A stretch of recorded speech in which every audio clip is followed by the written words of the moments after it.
Hello, hello. I hope everyone's doing okay today. Hi, Gamby. How are you?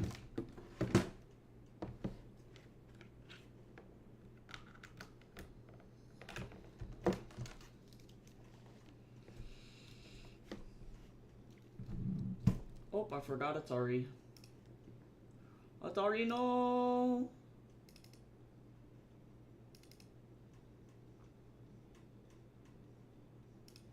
It's okay, I got team. Well, this is the first time in my whole life that I've ever seen a Stream Elements bot notification on YouTube. Hi, Stream Elements bot. I'm glad you function.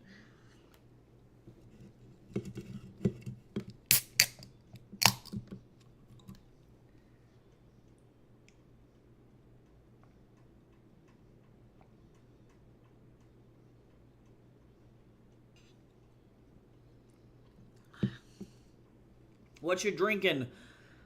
Unfortunately, nothing super great, Aqua. It's a Nuri ultra filtered milkshake with 30 grams of protein. how are you doing? It actually isn't bad though. Pretty comparable to like a Fairlife Core Power Shake if I had to compare it in taste. So, of all the things I could be drinking right now, not bad. Yeah, they're particularly good for crash out days when I'm like not functioning as a human being.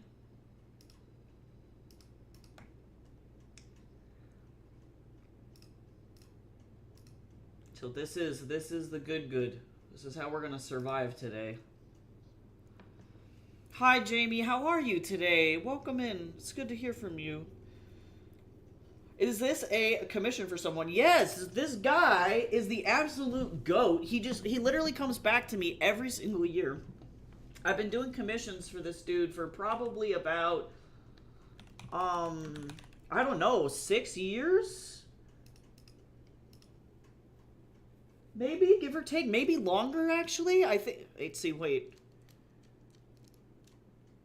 Like 8 years. Yeah, this guy's been coming back for like every single year. And at first, it was to celebrate his marriage with his wife. And so I was doing commissions to showcase the two of them. And then now they had their cute little kid.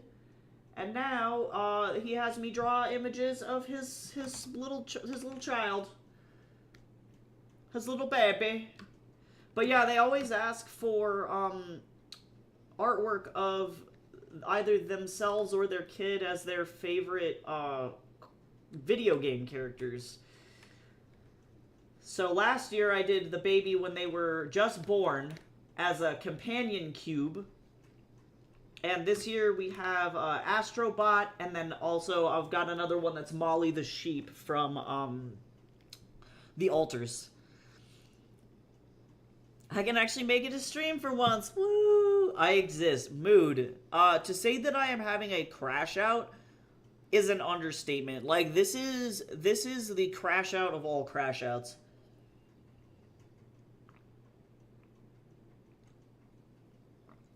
Yeah, their baby's cute as hell. Like this guy is like literally the nicest dude ever.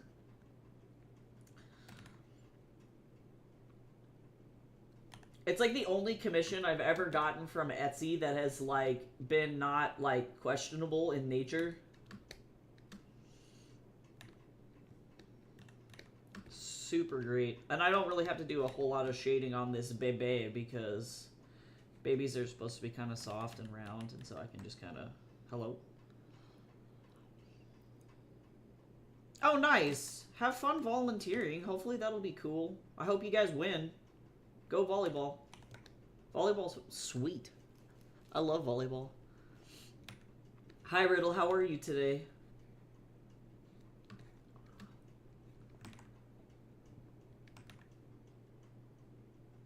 Okay, sounds good, Jamie. I will put a little note down onto my noti cards.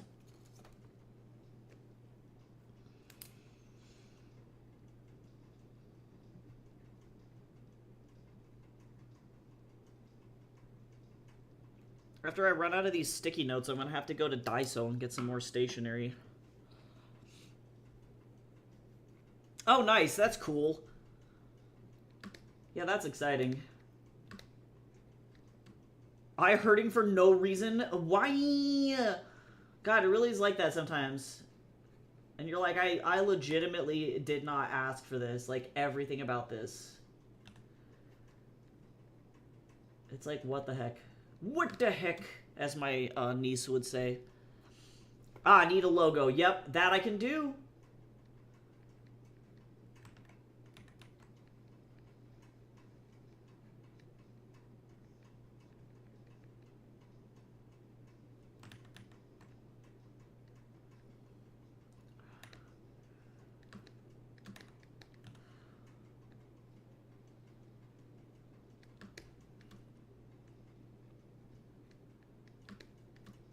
Yep, so we're going to be doing this a little bit today, working on this little commission.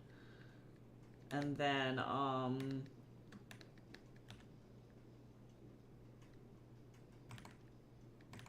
gonna go and work more on Blockhead for my portfolio. Baby. That's all I gotta say. Oh, it's like the eyelid. No, sometimes you can bruise your eyelid in your sleep. I know I've definitely done that before, and it's like, why? The human body's like, I'm delicate. It's like, oh my god. We're supposed to survive getting, like, attacked by bears and stuff, and then it's like you sleep wrong and your eyes like, I hurt.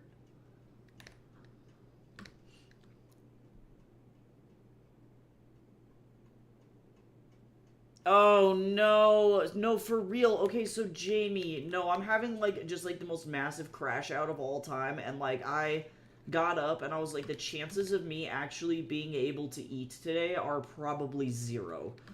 Like, there's not gonna be any ability for me to convince myself to put stuff in my face. Not gonna happen. So now I have a protein shake and a bag of nuts. And I'm hoping I can just kind of, like, dissociate and just, like, eat. That'd be pretty dope.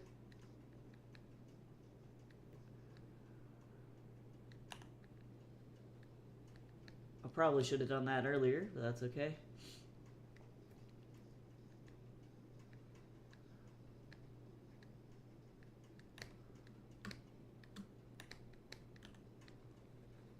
Same with this. I'm gonna have to do this. Fix that area. Yeah, I hate it when that happens. Your brain is like, bye. See you later, bro. And it's like, oh. Why? Actually, I'm going to go ahead and lighten this even more. There we go, better. Better. I like that more.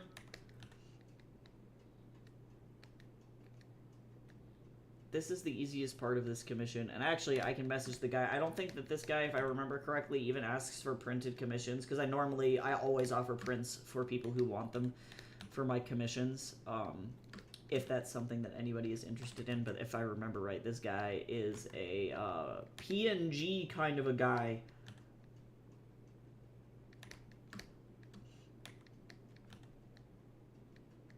Oh yeah, shit's been just wild. I don't know. I don't know. Thankfully, I have therapy again tomorrow for the first time in a long time. And I tend to fluctuate between periods of being very stable and not really needing therapy, and then being like, time to go back to therapy because I'm dying.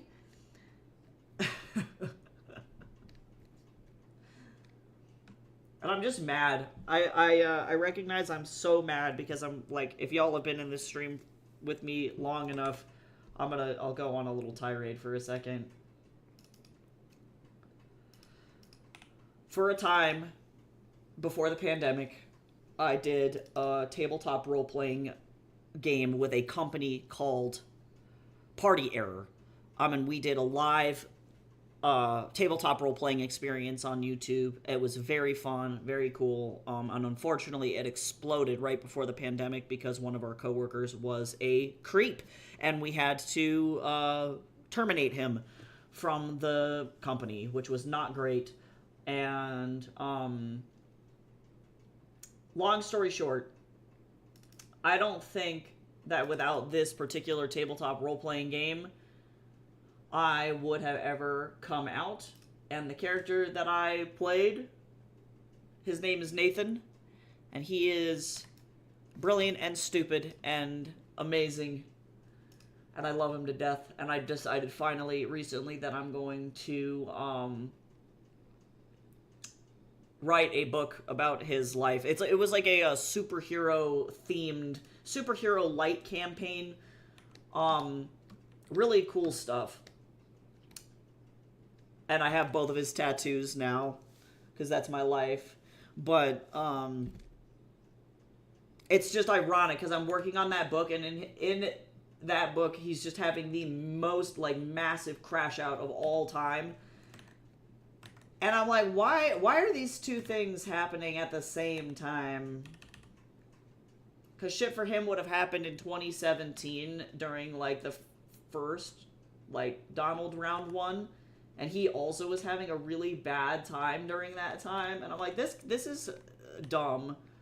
And I'm not sure if it's like self-fulfilling prophecy stuff or if it's just like the coincidences happen to be like really ridiculous. And like Nathan is like me in a lot of ways, but he's also not like me in a lot of ways. So it's like super bizarre.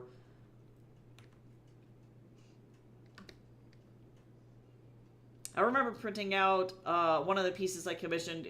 The artist was, oh yeah, so happy. Yes, nice. I love that. Oh, it's the best. Oh, feels so good. Also, therapy would be nice. Yeah, I used to get therapy for free, and then now I have to pay a copay. I am a sad adult. It was nice when I could just go as much as I needed and not have to worry about mental health costs, but that's not the society we live in. Yeah, my best friend when I was a kid was named Nathan. So that's part of the reason why I named him Nathan. That's also because, like, at least my brain... I shared a joke TikTok, but I joke about this stuff all the time. But, like, I have this running gag theory that writers who are really tapped into their shit are actually just looking into alternate dimensions. And I like to think of Nathan as the alternate dimension version of myself. He's been through a bunch of weird shit, but I have also been through a bunch of weird shit. So I deeply, deeply respect him. He's got more student loan debt than me, though, so...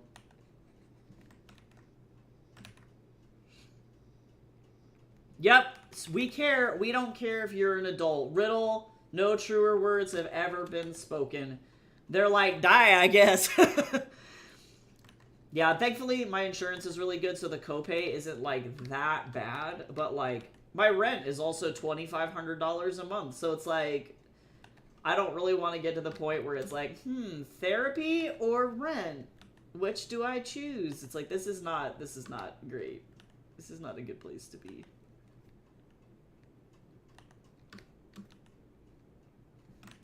Yeah, so working on that book has been, like, slightly cathartic because I'm like, look at this other person having a massive crash out. But, like, also... I know where it ends, because where this book ends is where the tabletop campaign began, so it's like, well, it's gonna get really shitty for you. It's gonna get way worse before it gets better.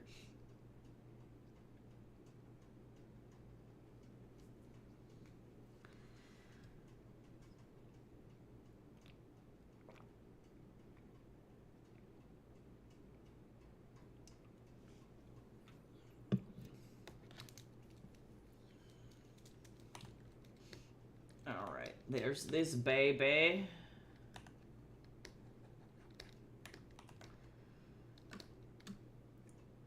And then now I'm gonna go ahead and... we're gonna do some line stuff here.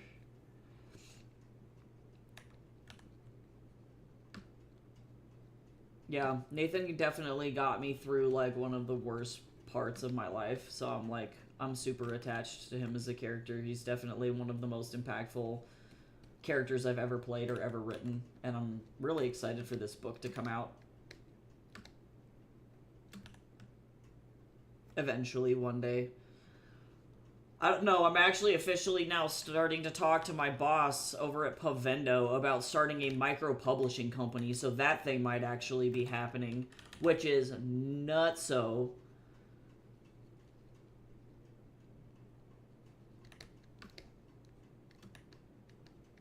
So maybe that'll be a book that gets published through there.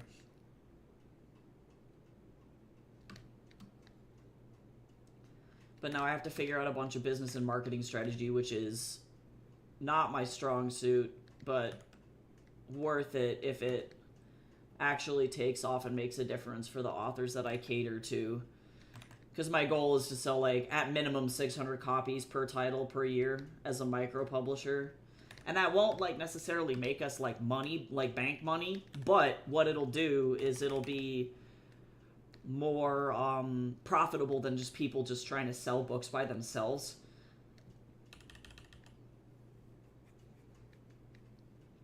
Hi, Cal. How you doing? Yelling at Minecraft for 30 minutes? What happened? Sometimes that's the way it goes, though. I understand your plight. I've never yelled at Minecraft, but it seems like a relatable thing.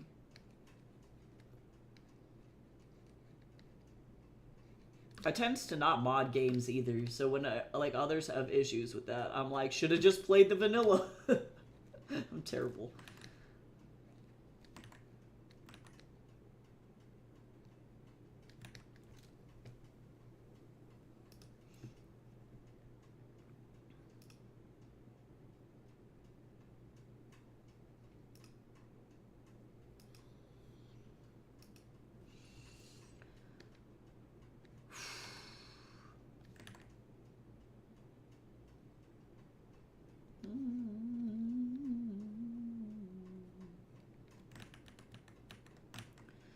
Yep. So the next step for that is to talk to him about, I'm pretty sure that my strategy is still considered traditional, not hybrid. Because hybrid would still have, I think, authors contributing in some way financially.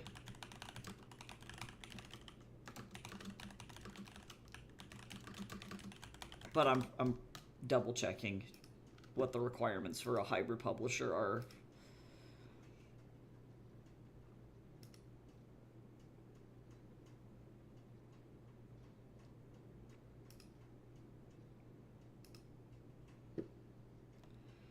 It's true. It's true. Of all the games, it's like that in Skyrim. If you don't mod Skyrim, you're probably playing it wrong. I just saw it when I fall for the 600th time off a cliff. My base is on a cliff with, like, no walls. You're like, well, this is this is a hazard.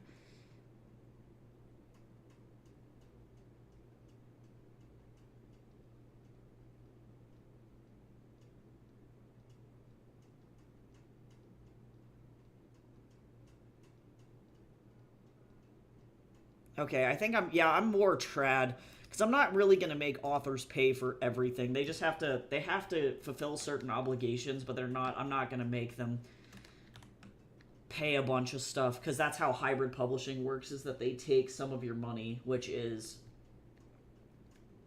not very enticing to authors, I find. So I'll have to let my boss know that it's leaning more toward the publishing side. Or the trad publishing side. Because that's the goal, is I don't want to have the authors, like, panic and have to invest a bunch.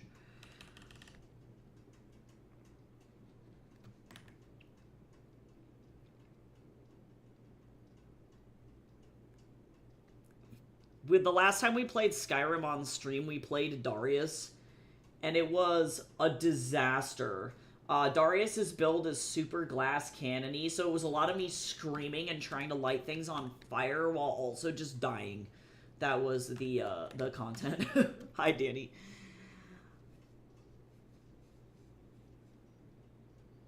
Oh, yeah, no, I can't imagine dying in Minecraft and then literally all of your stuff just falls into the ocean. Or down in, like, the deep, dark, the sad places where no one will hear you scream.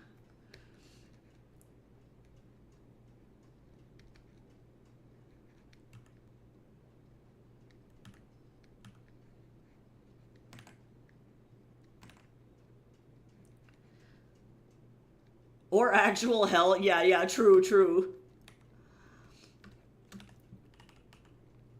Oh, everybody sit up straight. Don't shrimp. I haven't shrimped yet today. I was thinking about not streaming today, but I'm glad I did. I feel like y'all are literally the only thing that's, like, keeping me sane. Ooh, also stretch. Hey, we got a self-care combo. Self-care combo. Take care of your bodies. That's, like, literally one of the only things that we can control right now. For the most part. Hydrate if you can. I'm drinking my weird protein shake that's just, like, mediocre. It's alright. I wouldn't say it's great, but I wouldn't say it's bad.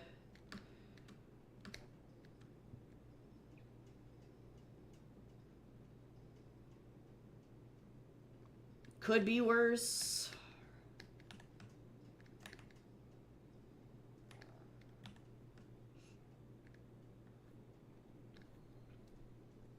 I stab people in the back while sneaking around. That's exactly what you should do in Skyrim. It's because archers and rogues are, like, so overtuned in that game. We spent a good majority of the first part of the game, because I knew Darius was going to need to be able to sneak around, doing that High Hrothgar, like, sneak exploit, where you just sneak behind that one guy at High Hrothgar for, like, an hour and a half, and so then all of a sudden he had, like, 100 sneak, and nobody could figure out where he was. Fawn needs a protein shake. 4,000%.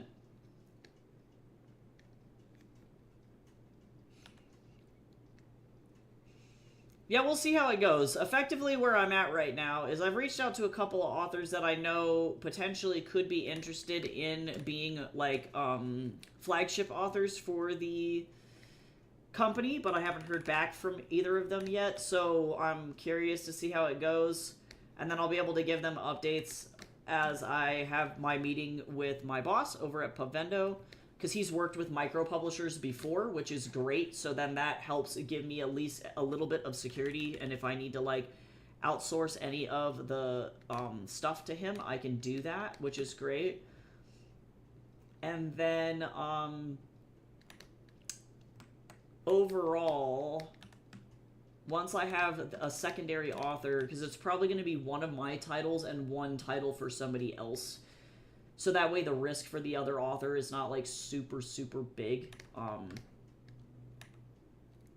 Then at that point,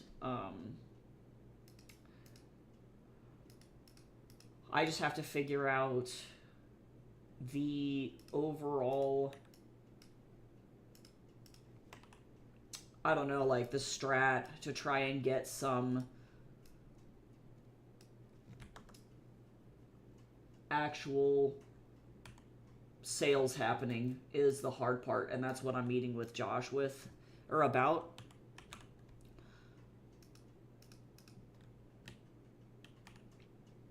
Because then once I do that, I'll be good to go. But we'll probably only be publishing one or two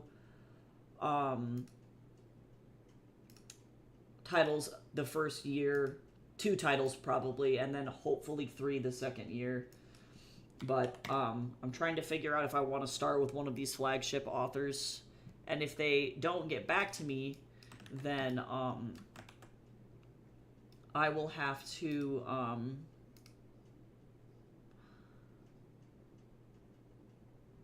get to the point where I do an open call for submissions for manuscripts.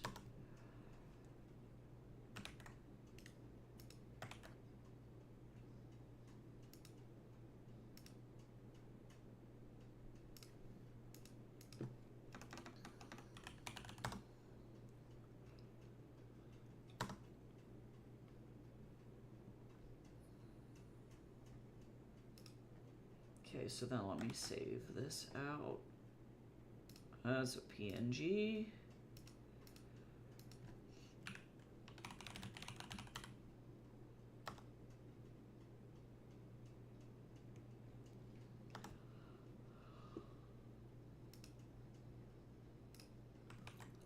Okay, so there's that one.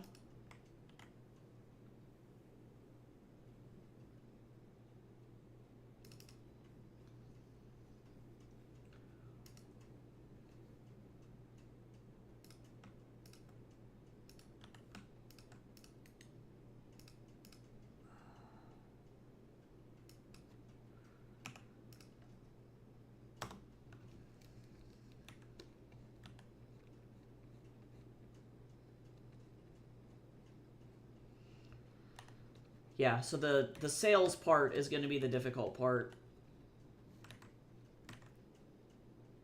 And actually, that poses a good question. Let me go ask a question.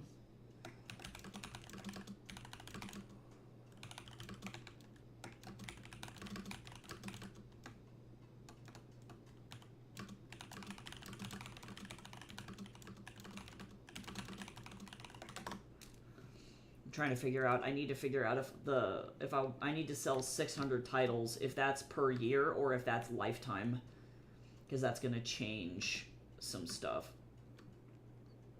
If it's lifetime, that is not bad.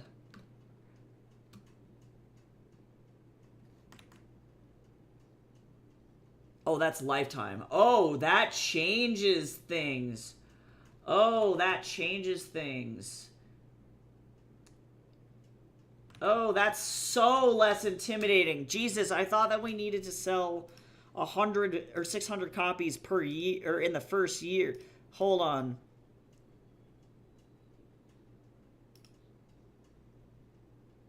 Let me clarify that over here.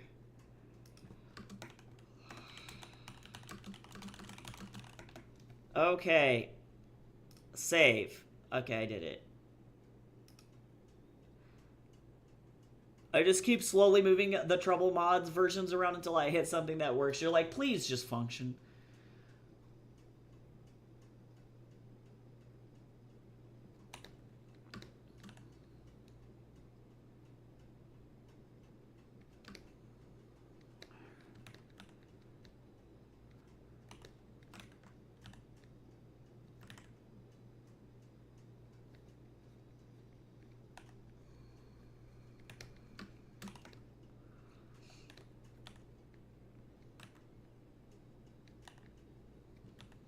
I'm just gonna go work on my Nathan book and cry. That's what I'm gonna do. That's how today is gonna go. I wish I didn't have to do my student office hours. I would literally pay anything to not do that right now. I'm really hoping that kids don't come in. Actually.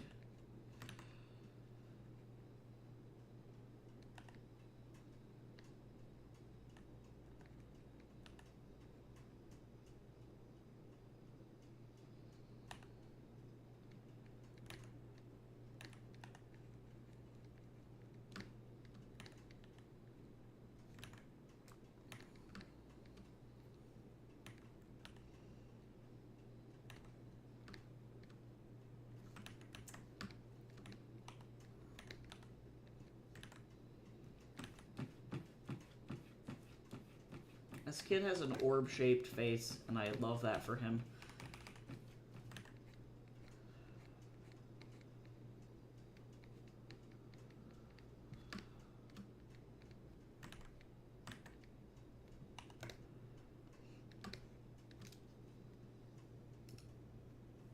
Hey, Tess, how's it going? How you doing today?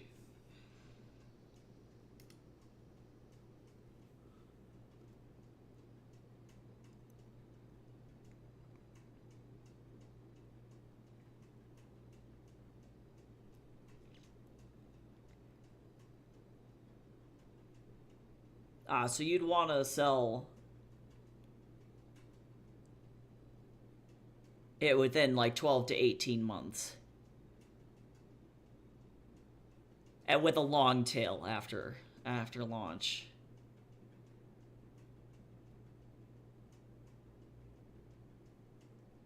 Most of those 600, like 500 out of 600 of those sales in the first year. Good to know. I don't know what's going on.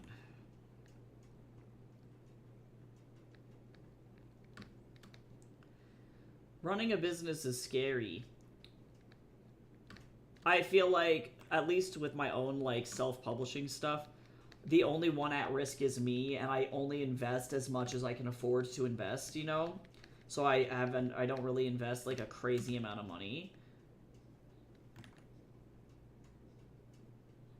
But if I do this, I'm gonna have to, no, Mr. Man, I'm gonna have to set up all of the taxes and stuff. It's gonna be gross. It's gonna be nasty. Thank you, Tess. I'm so excited. This is a commission for somebody who has come back and commissioned me for work for years now. And this is of his 1-year-old kid. And it's awesome. His kid is so cute. So they're celebrating his first birthday. And so now I get to draw their precious child. Problems become pressing. Okay, am I back? Am I good? Damn. Yeah, Mr. Man literally stepped on the power button. Thankfully, with Windows, it's like, hey. Okay, hold on. Let me fix everything now. Because guess who gets to go back to my stream and make sure everything is good. Are we still in the same stream? I think so. Is it the same? I don't think I have to reset my stream settings on YouTube. Good God. Sorry, Mr. Man. I didn't mean to get upset. He's like, oh no, now Tycho's angry. I'm like, yeah, well, I saw your little foot go directly for that power button. Oh, he's so sad. I just picked him up and put him on the floor, and he's like, oh no, I've done the bad thing. Okay, well, let me go feed him, because otherwise he's going to do that again. I can most of the time avoid him doing that, but I watched his little old man foot slip and step directly on that button.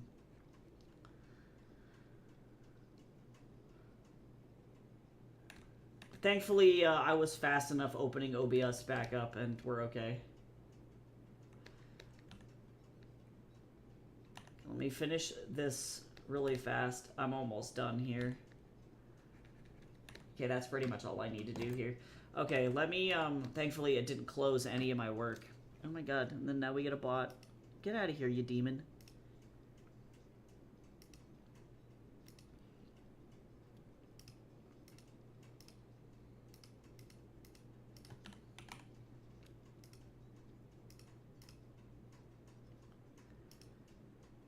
Okay, cool. Let me go feed him really quick. I will be right back.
Okay, he has been satiated. He will cause chaos no more.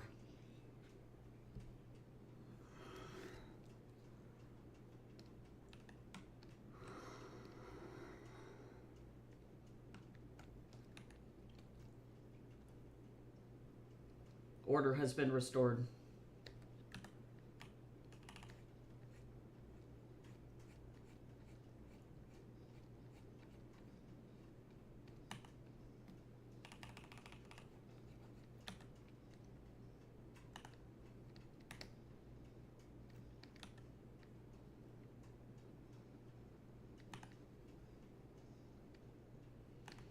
Don't like that. Yeah, I'm like actually very seriously considering starting my micropress. So now I'm trying to do all of the budgeting and figuring out like how many titles we have to sell or copies we have to sell per title lifetime, and what that looks like for authors, like what that would look like as a micropress, what I would provide to authors, and how, like, why people would want to sign with me or care, whether or not I accept open submissions, which it's very likely that I would. Oh,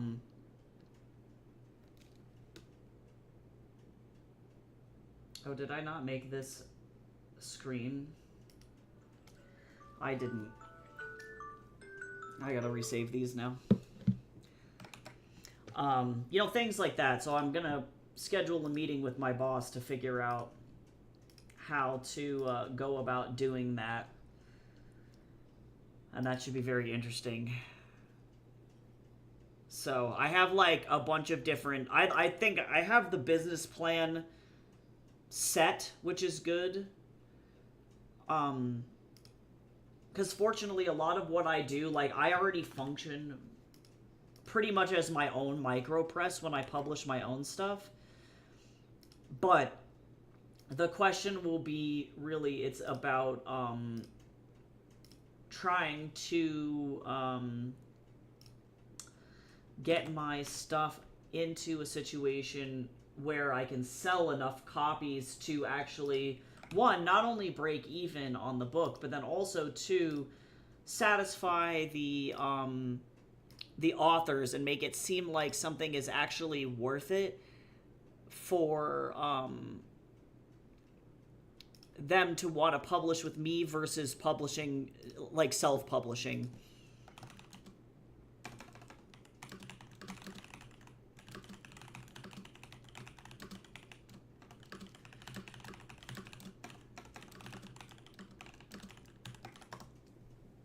So that's the question. Everything may look over your way.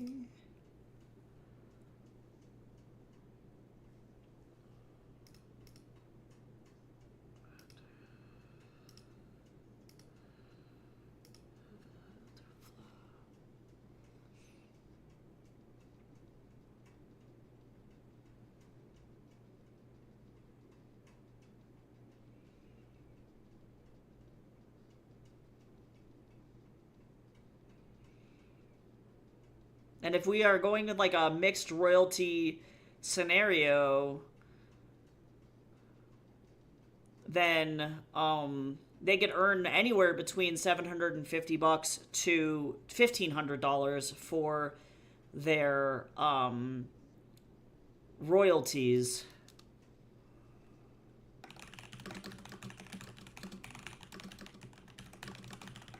And I haven't yet decided whether or not authors are going to get advances. That's another thing as well. Yeah, books are expensive to make. They're little pieces of art. I think people forget, like, we are so accustomed to, like, books being, like, such a mass consumer product.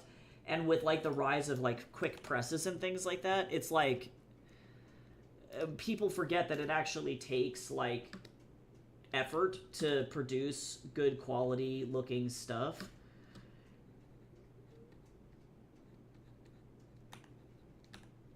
And truly convincing people to buy it in today's economy is going to be, like, I don't know, maybe right now is not the best time to start a company like this.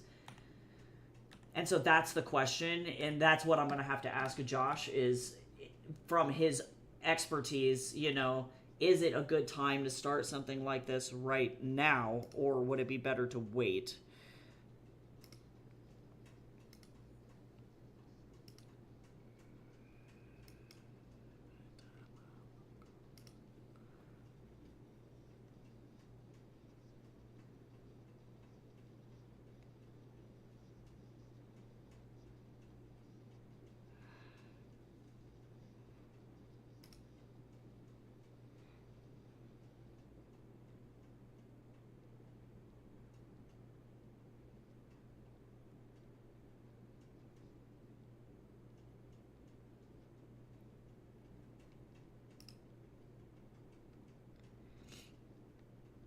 Let me see here.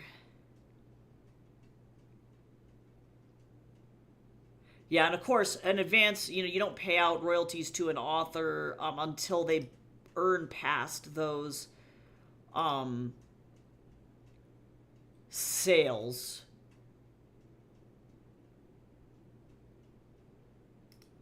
So, that being said, it does add pressure to me, but and if sales are slow, I might never recoup it. I'm like looking at my math here.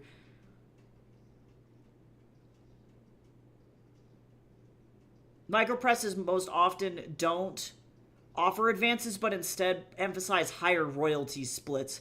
So that might be the way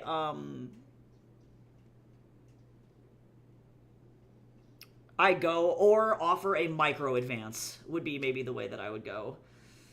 Can I ask about your sales? I'm trying to gauge how many copies I should be shooting for my release next June. Okay, so for me, as somebody who has a backlist of 10 titles and who has been doing this for a really long time, I sell between 100 and 200 copies a year. Not per title, but in general. For like context, the average expected lifetime sales of any title for an indie author is about 250 copies. So I think at this point, I think at least for 2 or 3 out of my 10 copies, or my 10 titles, I have made back the expected lifetime sales, if my math is right. As far as like me tracking recently. So that's what I make, or that's how many sales I make. I would expect, if you are expecting to make those 250 lifetime sales, I think that for, you know, even though that's the average, that's pretty high for most indie author and it really depends on if your you have a large audience to begin with and you're pulling in, which is why I would say I would never ever ever expect a debut to generate by themselves 250, even 150 titles, and it took me 8 years really to get to the point where I was generating enough sales to be able to actually like get to that point. So that's what I found to be the average. I've seen other even trad published authors who are debuts also sell around the same. So that would be what I would expect. Another thing to keep in mind, and this is something that my boss has said frequently, and I think that this is a really wise statement, and I literally tell this to everyone that I act as a consultant for. 80% of all books lose money, and that includes traditional books. So that's not even just indie books. So you can expect to lose money. The best way to mitigate that is going to be, one, to expect a long tail on your book, your first debut book. So what that means is making sure that you expect that you're not going to really make money back for that book for maybe like 6 years. And that's okay. That's fine. The second thing is going to be smart investing into marketing and only doing things when you reach certain thresholds. So for example, not spending any money on ads or book tours or anything like that until you have reached 25 reviews on your book title. Otherwise, you're effectively just burning money. Those kinds of things will help mitigate that. So that way, when you do make sales, you can feel really, really good about the money that you're making and the like, you know, you're investing your money in a like, reasonable way. You're not gonna just be throwing it to the wind, because that's definitely been my largest mistake, was just, yeah, torching a bunch of money in the beginning, and I didn't know.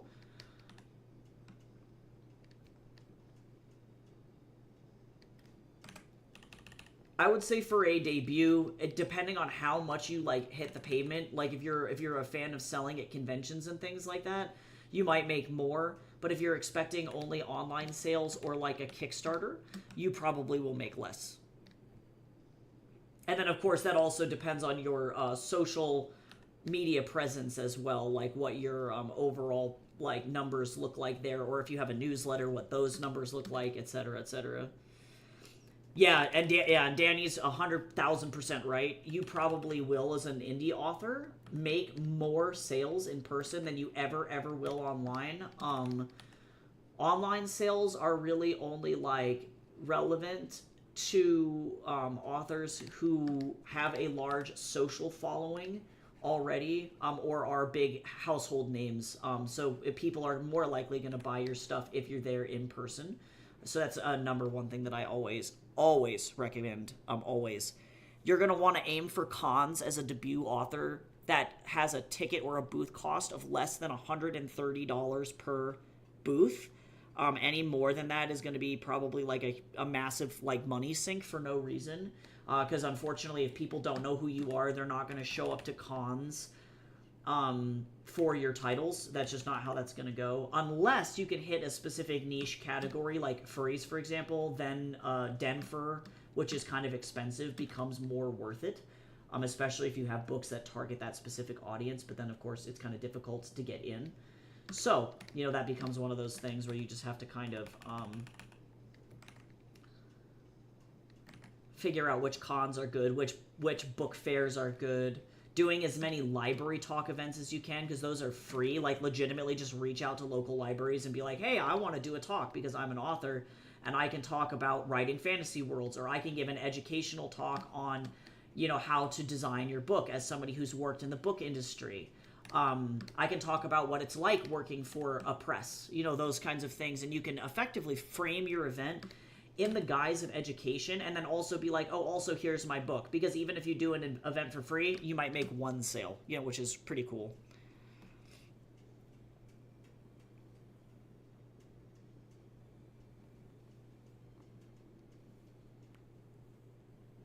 Yeah, cons are exhausting, but they're good. They're good.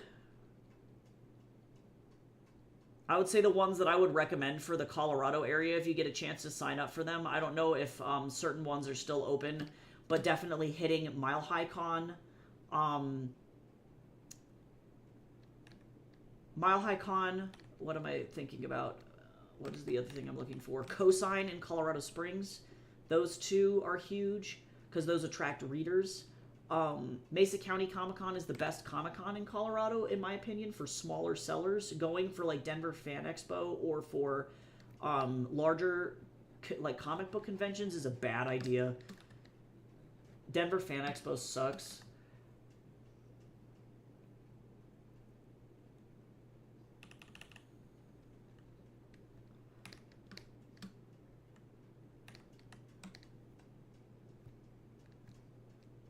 But doing those kinds of things is going to be huge. Yeah, I love Cosine. I love Cosine. I literally, if I was staying here in the States, that would probably be one of my, like, staple conventions for sure.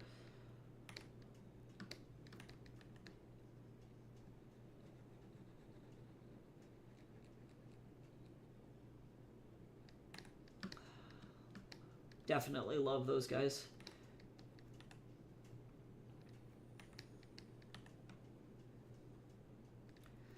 I'm trying to think of what else. Do as many panels as humanly possible, especially for conventions like Cosine. Those guys are great for that.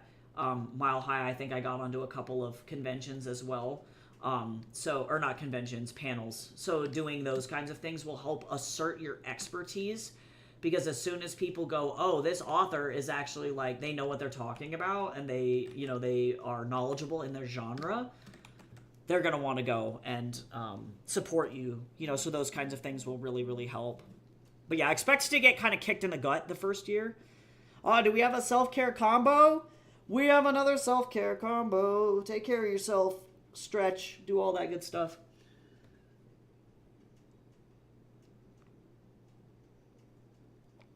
Oh, and a Street Fighter, Cal. You're the devil. I'm going to be going to the gym later.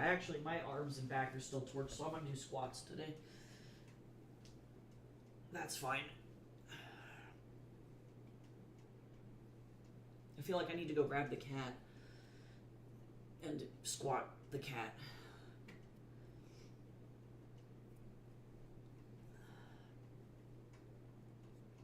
Okay, I just did 10 squats. If you have the ability to do 10 stretches or exercises of any kind, you should definitely do so.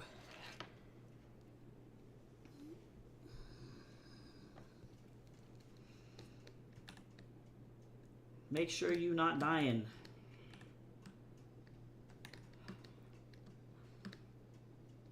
Running Artist Alley booth, so I've got some ideas, but I don't have much social media presence. My newsletter has 5 followers. Yeah, and that's okay, because everybody starts there, right? And even newsletters, there's a difference. There is a difference from what I've learned working both for the company that I have and also from personal experience.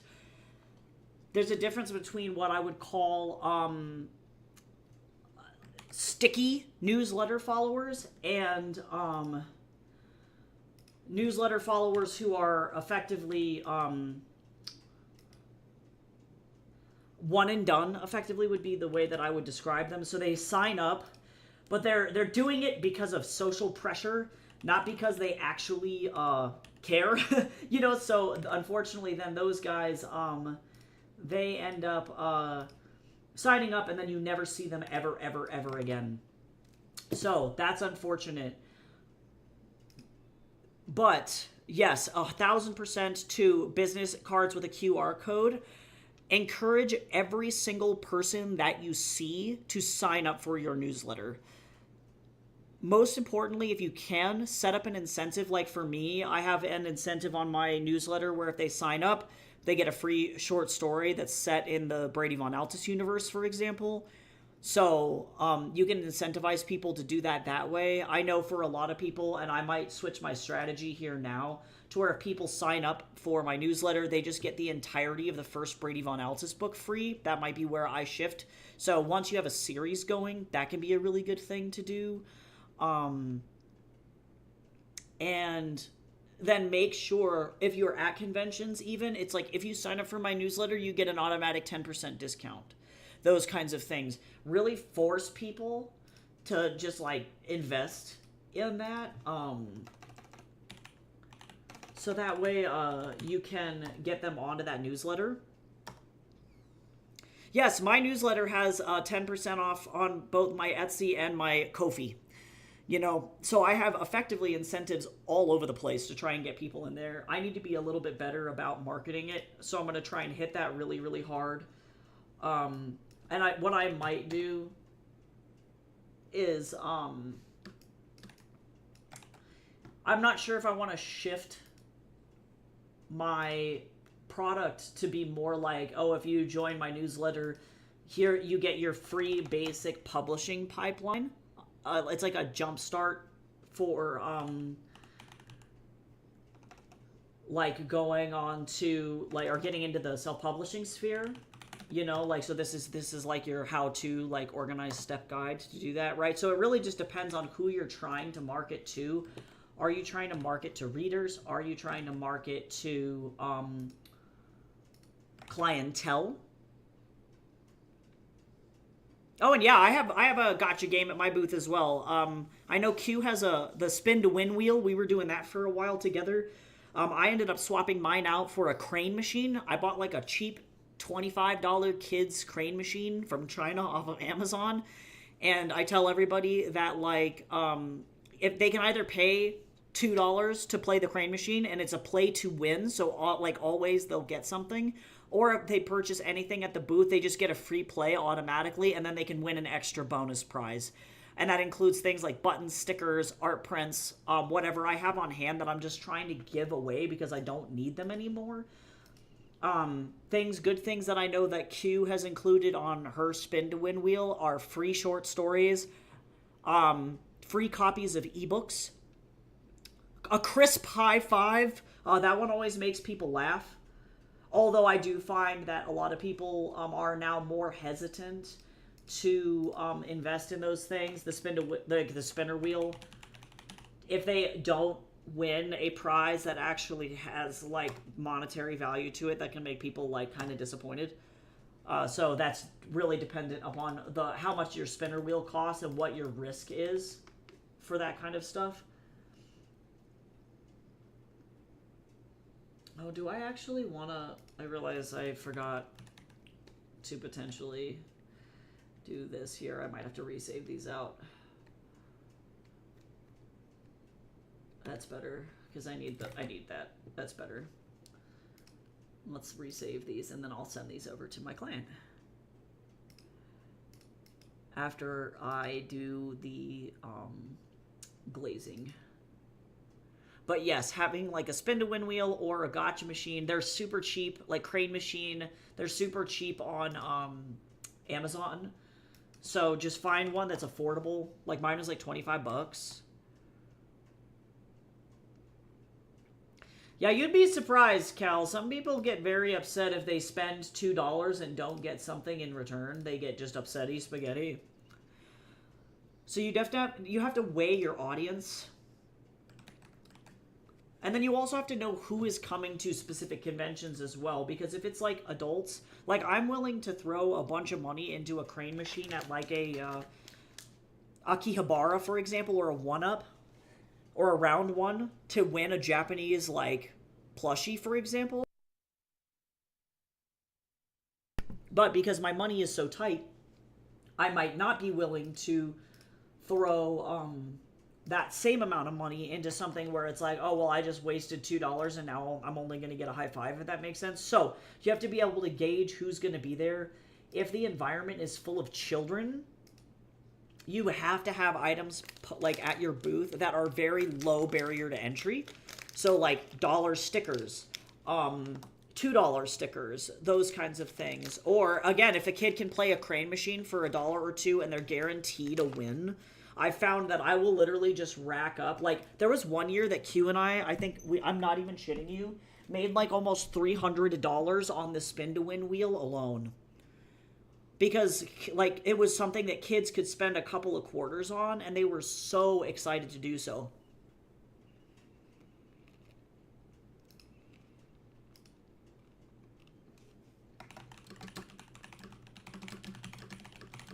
So, pricing those things are important.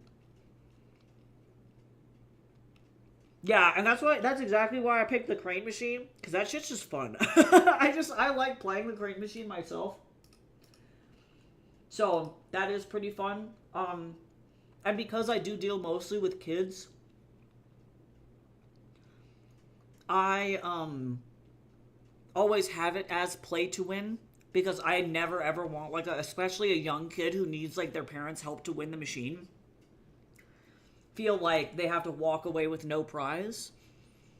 So, that's personally why I do what I do. But you can definitely set the skill level as you want to make it more or less challenging. Because then, too, you know, if you have adults who are like, well, I want an ebook, and then you're like, well, fucking work for it. Like, literally work for it. And you can always set up things, too, to be slightly more forgiving, where it's like, well, if you play 3 times, or if you lose 3 times, then I'll give you a consolation prize, effectively. But another cautionary thing is that can also lead to booth barnacles, which are a whole other problem.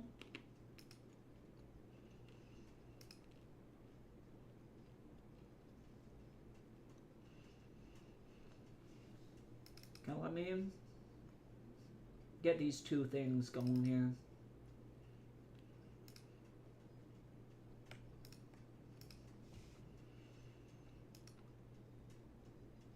Also, welcome back, Jamie. Welcome back.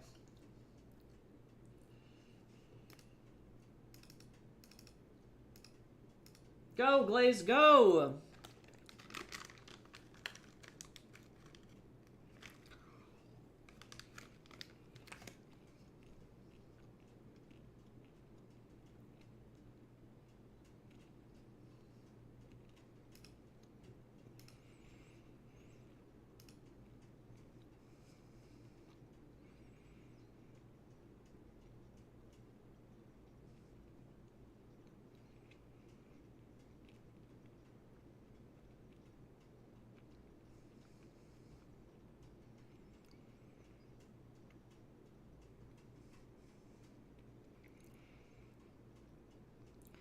Honestly, though, yeah, it's an art, not a science for sure.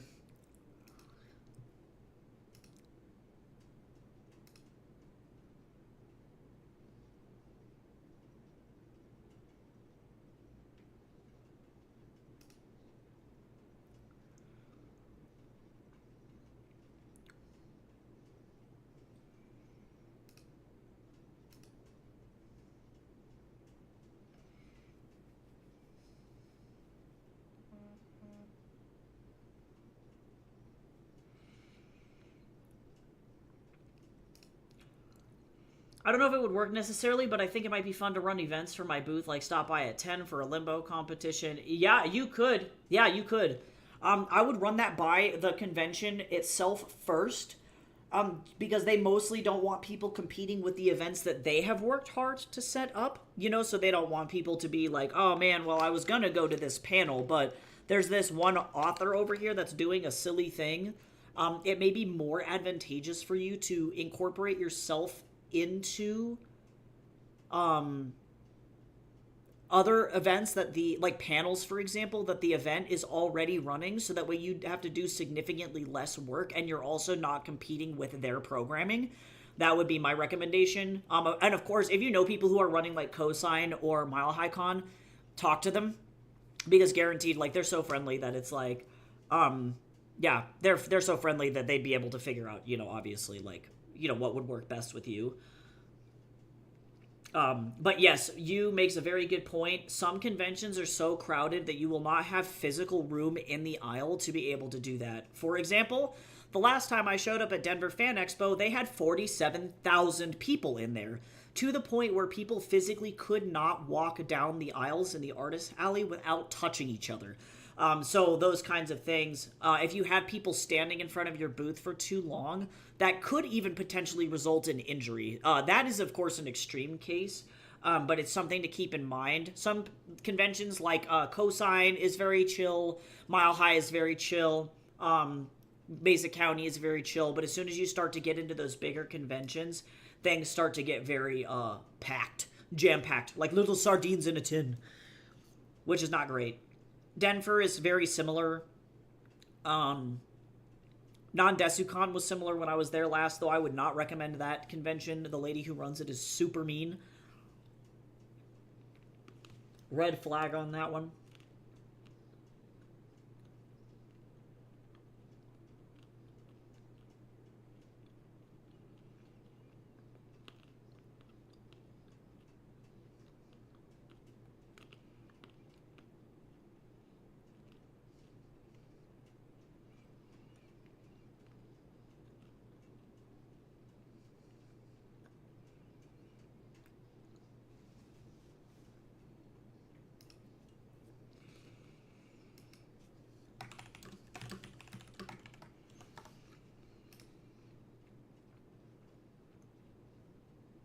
Go, Glaze! It's going. I have to just let it go. It's using my GPU, so. Yeah, Jamie, honestly, I want to melt into the floor. Like, legitimately. For real, I wish to fold inward upon myself like a fucking pretzel.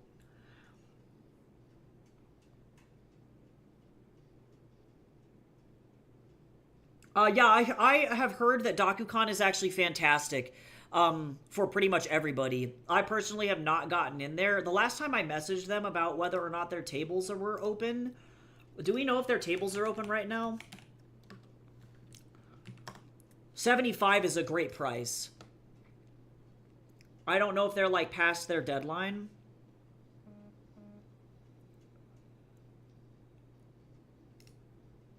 Is it? The question is... Oh, nope, they're closed.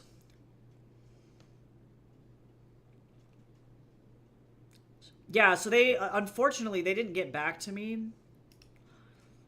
I'm gonna... Oh, nope, their registration form is closed too. So keep an eye out for that in like July. I should have kept my eye on that one. Let me put that in my calendar for a recurring one so that way I remember. Not like, well, actually, it doesn't matter for me because I probably won't be here next year. That one, I would say, is good if you don't sell to kids. So if you sell books for kids, do not go. Oh, well, hey,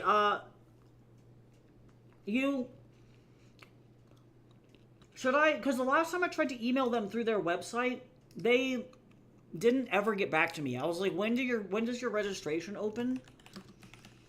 And then I just got ghosted.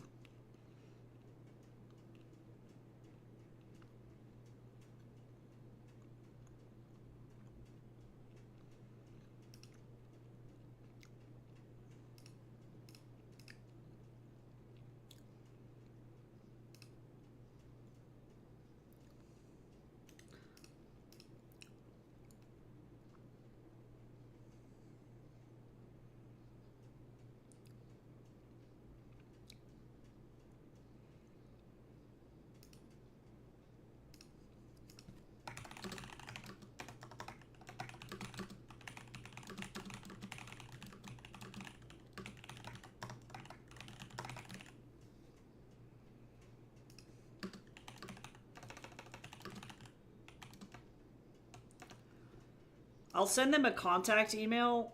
Oh, that's good. I can't even contact them via their website. Unfortunately, there was an error trying to send your message. Please try again later.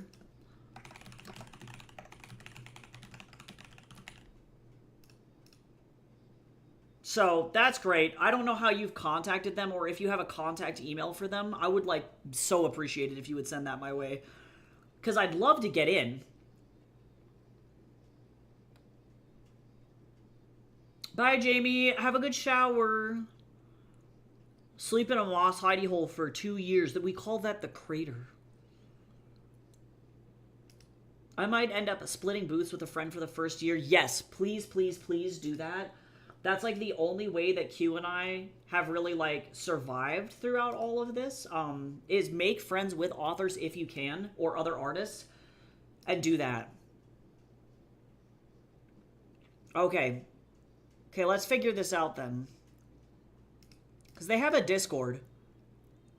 Okay, I guess I'm jumping in that shit. I don't really like being in a million servers, but...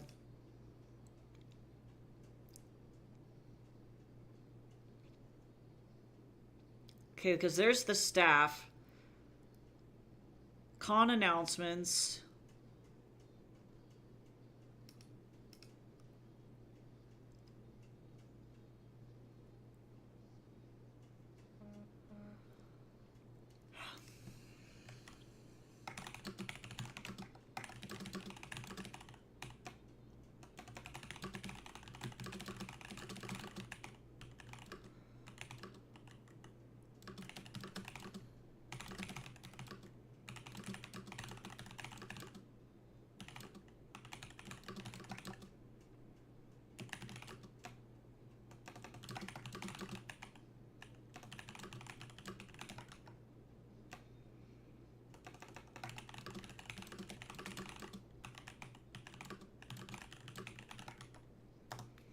Okay, I asked in there.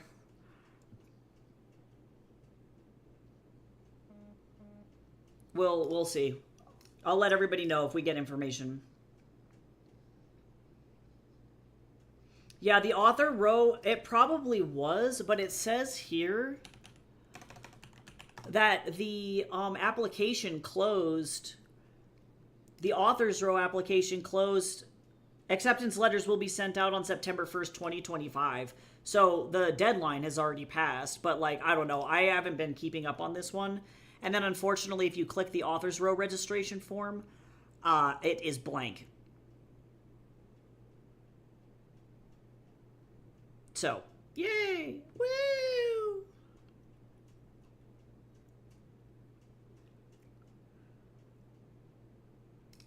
Okay, I have about an hour left. I'm gonna start doing this stuff.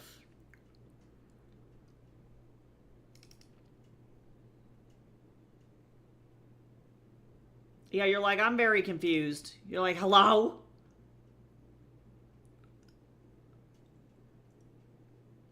Yeah, because if they're looking for authors, I'll pay $75. I don't have it right now, but I'll put it on a credit card. I don't even give a shit.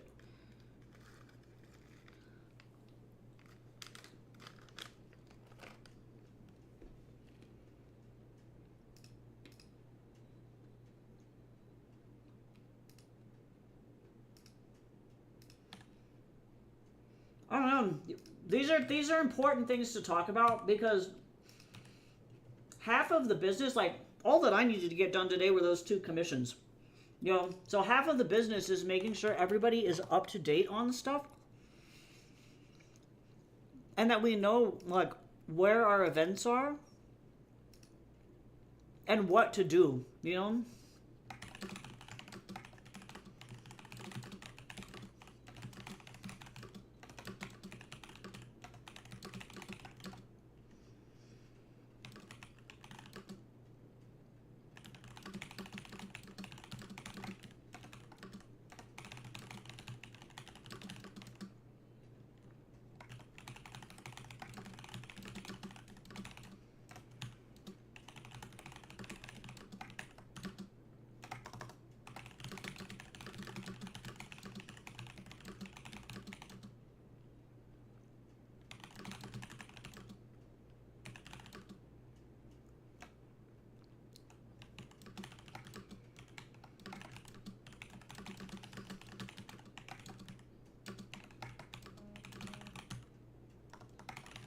Let me finish sending this message to my client.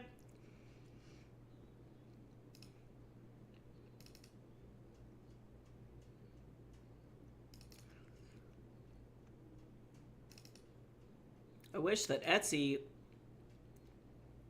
would let me upload more than 1 image at a time. They're like, Godspeed. And then you can only do 3 images at a time. You demons?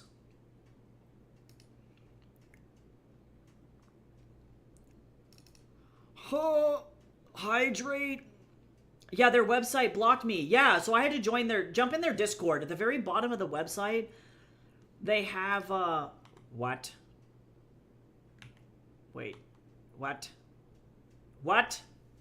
At the bottom of the website, they have, the Discord link. I jump in there and then badger them. That's what I'm doing anyway.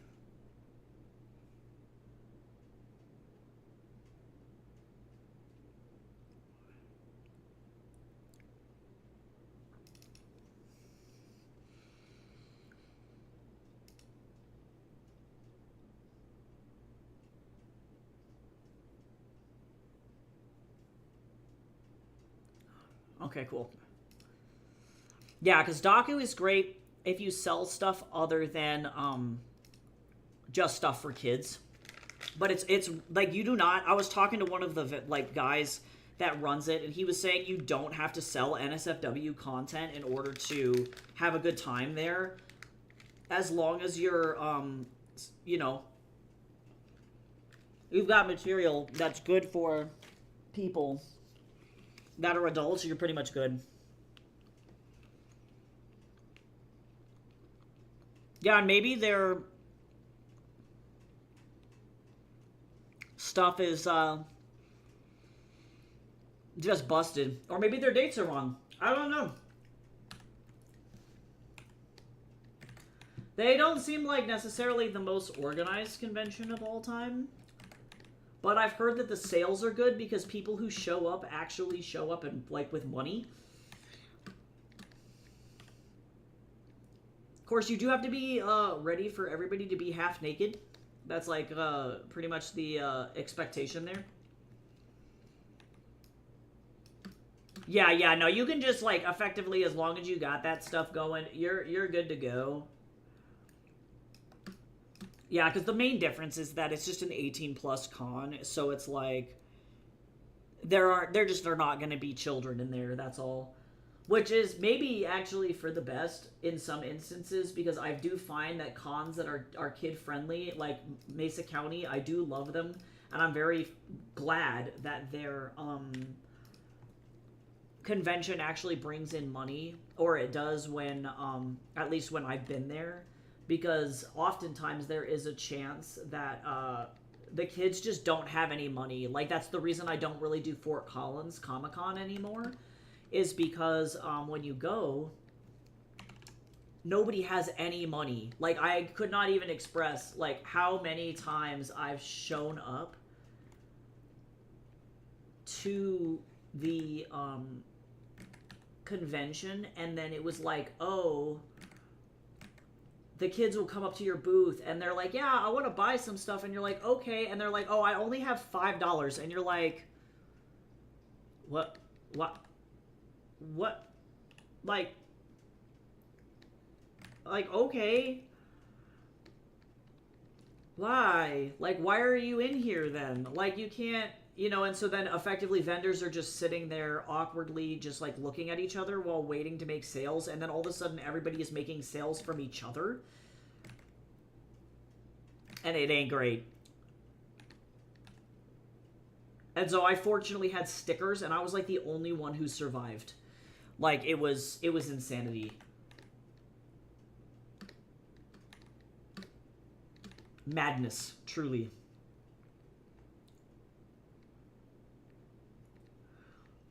That was another one of those ones that was just like really terribly organized. I don't know if I would go back to Fort Collins unless things have picked up. The last like attendance for FOCO was like 3 people.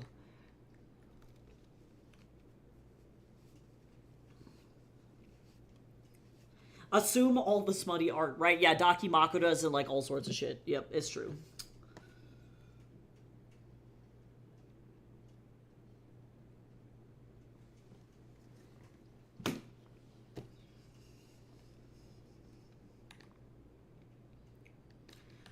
You ever have like a neurospicy moment where your brain decides that that last drink of protein shake was like the worst thing you could have potentially put into your body?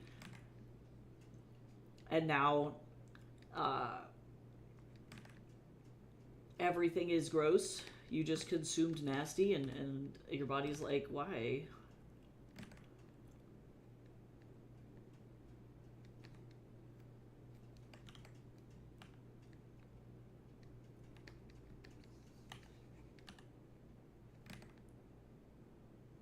It's like, I don't know. I had to finish my protein shake. I don't know.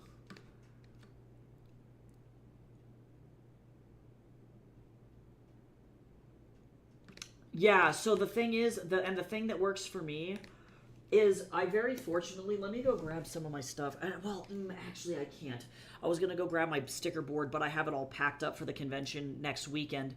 Let me just do this instead, and I can kind of show you what I do as an author who clearly is just looking for stuff. So first and foremost, I have all of my books and everything, but I intentionally design merch that is going to be enjoyable for people even if they don't know what it's about. Like, everybody likes peaches. They're not going to know that this is directly related to Sun Wukong unless they're familiar with Chinese mythology, and even then it's just a peach. So they'll buy it. And so I have like stickers that are like just stuff that I've made that are just fun. Like, everybody likes sushi. So I've had people just buy sushi stickers, but even stuff that's related to my books, if the design is cool enough, like I have furries pick this one up all the time. They don't know who Baris von Altus is. They don't have to know. They'll buy it anyway. I personally would not give that kind of stuff away for free. I tend to give away bookmarks. I find that those are a lot better, mostly because they have the title of the book on it, my author name, and then the website. Alternatively, my business cards are also little pieces of art. And so when I give those away, it's like they're like Pokemon trading cards almost, where every batch of business cards I produce has different pieces of art on them. And people get really excited about that. They're like, oh my God, I thought this is your business card? I thought that this was like a sticker. And it's like, no, this is my business card. It's like, I want people to be able to take a little piece of art home with them when they come and visit my table. And then people are like, wow, it's like they lose their minds. So you can do things in a way that aren't, I think, giving away merch for free. Because I don't, like, as somebody who's working with like an infinitesimal budget, we can't really afford to give stuff away.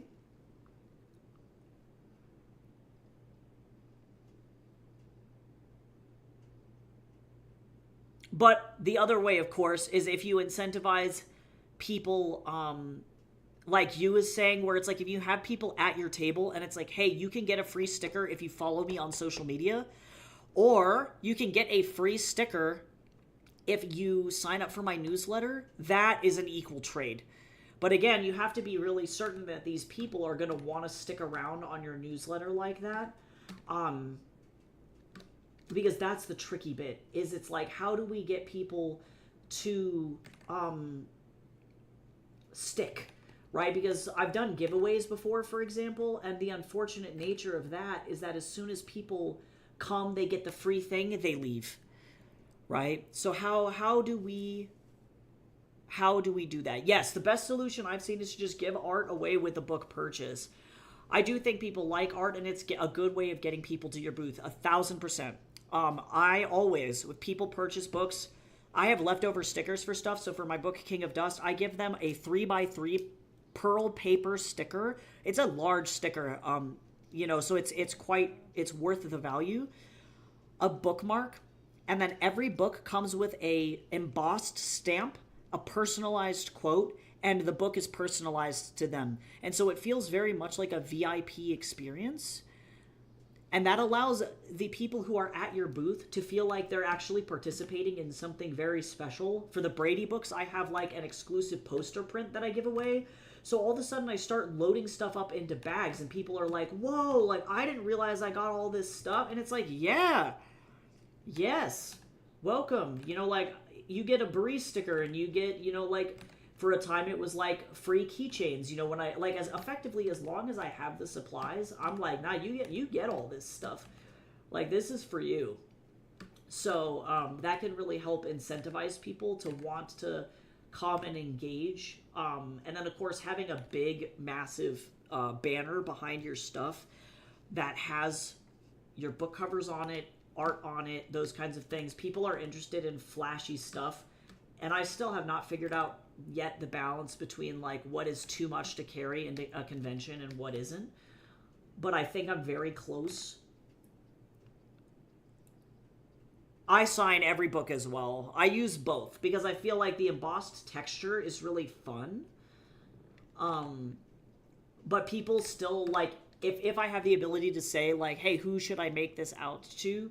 People get really excited when I can be like, yeah, okay, so then here's the signature for this specific person, and it's made out to somebody special, And then they get like a funny quip in the middle of it, like, this book doesn't bite much to, and then whoever is there at the table, and then my signature underneath.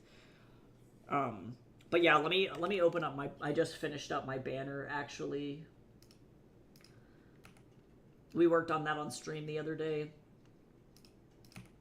Let me find it. This thing. So this is going to go behind my booth this time for this convention season for the first time. This is a cloth banner, and effectively you pop it up on some PVC. These are fucking expensive. This was like $375. However, it is a 5-foot by 8-foot banner, and I've seen so many artists effectively just tape their prints together and pop them up behind them. And I understand why they do that. It shows off your merchandise without people having to look through a book. But also, it like low-key looks super low budget and kind of like garbage. So, is it worth it if you have the money to be able to pay for something like this? Yes, but do you need to do that? No.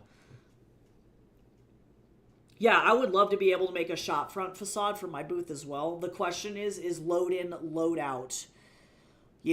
I do have like little glitter lights on my booth that are battery powered. I'm also gonna have a neon sign on my booth this go around that has it's like a planet, so anything that you can put on your booth to make it effectively a fucking neon sign that people can't look away from is huge.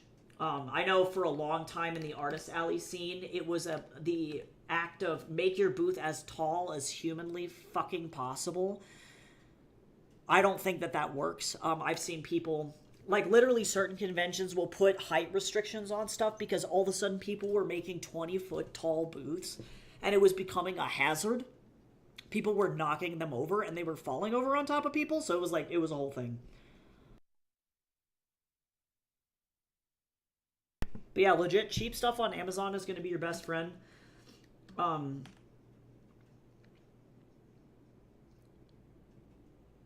yeah, just really, yeah. Then you can't see the art on top. Yeah, right. It was so far away. I've seen some shit. So far away. Um, yeah, I think truly the simpler the better. In terms of like your first booth setup, I think trying to make things super complicated and um, competing with other people for booth space and for like flashiness is not necessarily like the best thing in the whole world, and you don't necessarily need it.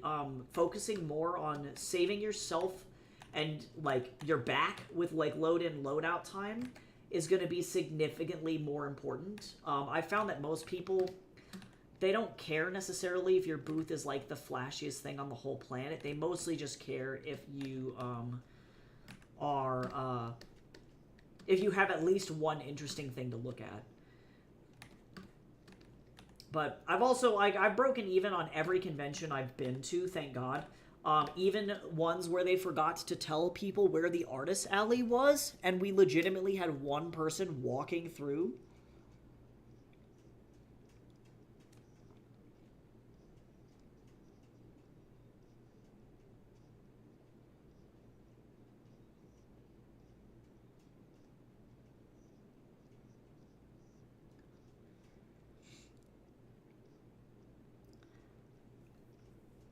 Yeah, it's going to be definitely a lot of trial and error, but it's fun. Once you figure it out, it'll be good. Definitely some essential things to have that I think people like often forget is signage for everything. I know that's been what I've been suffering from, and I need to get up on my signage game really bad. Making sure all prices are labeled because people will not purchase something if they do not know that it's for sale. Um, Making sure you have QR codes to sign up for newsletters, all of that good stuff. So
oh, weird. That's bizarre. Yeah, the one that I clicked on was on the bottom of the Discord. You should be. I saw that you were in the Discord.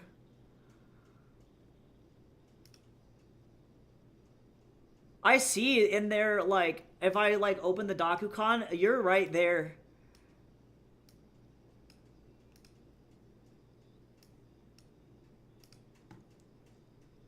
Oh, everybody should sit up, though.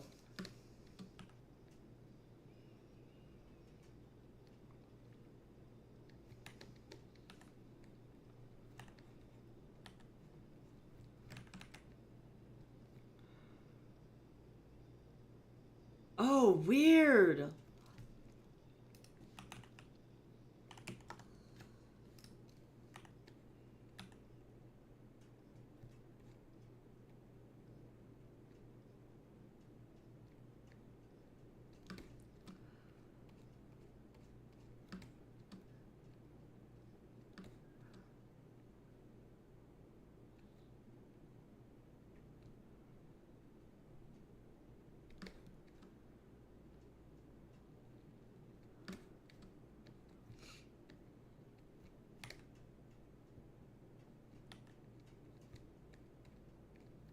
Okay, let me make sure that my bubbles are all the right size. My little polka dots.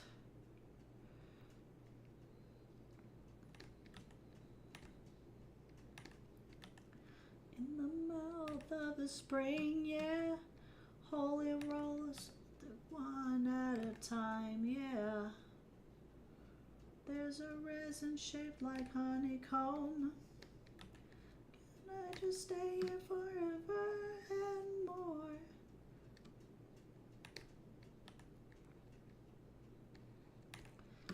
So heavy on the way back down.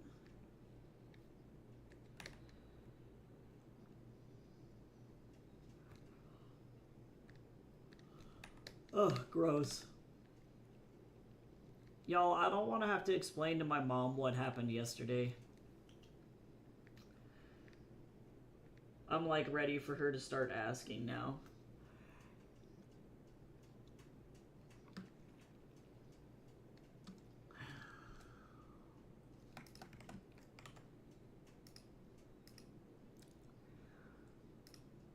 Okay, let me...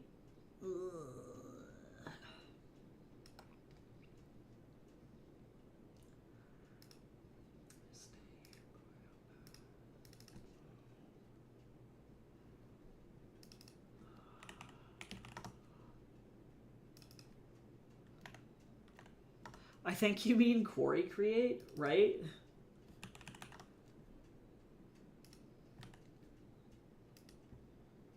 Hey! You made it as far as Quarry Create. Rip Brady, dude. Even Minecraft isn't fun. Those kids are fucking mean. That's just all I gotta say.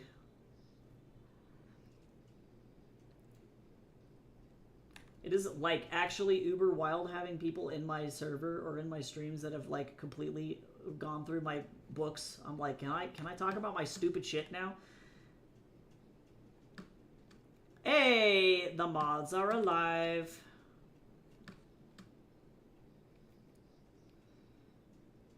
Oh, that's okay though. 30% is actually quite a lot of progress. You at least made it to the chapter where he's taking a math test, I think. That's what that chapter is. That's suffering. It's suffering for little Brady. To be fair, those little tests were awful for me, and now I realize as an adult it's because I have dyscalculia, and I didn't know. I thought that I was just, like, fucking suffering for no reason. Nope. Turns out my brain doesn't do numbers. Plot twist. That's exciting, though. I'm so glad that you purchased the book.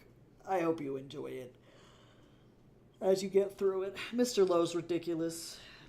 Adults are ridiculous. That was really just like reading that book. That's just what it is.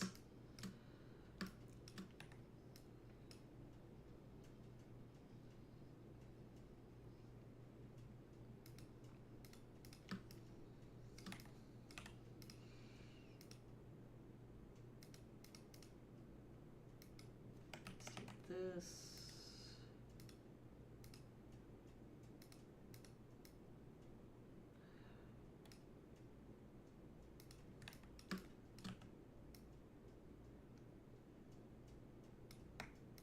Line this bad boy up and then just drag it over here.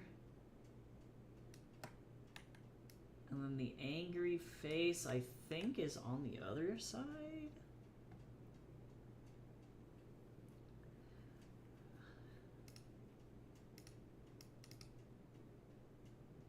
It's a cardigan.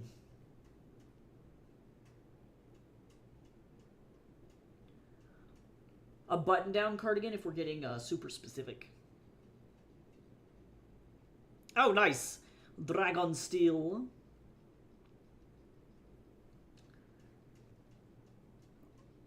Okay, let me go find...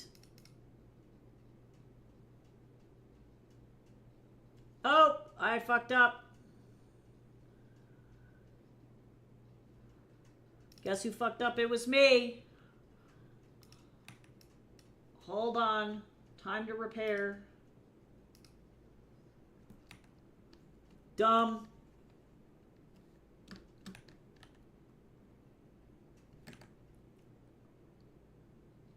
My bad. Sorry, B. Sorry, buddy.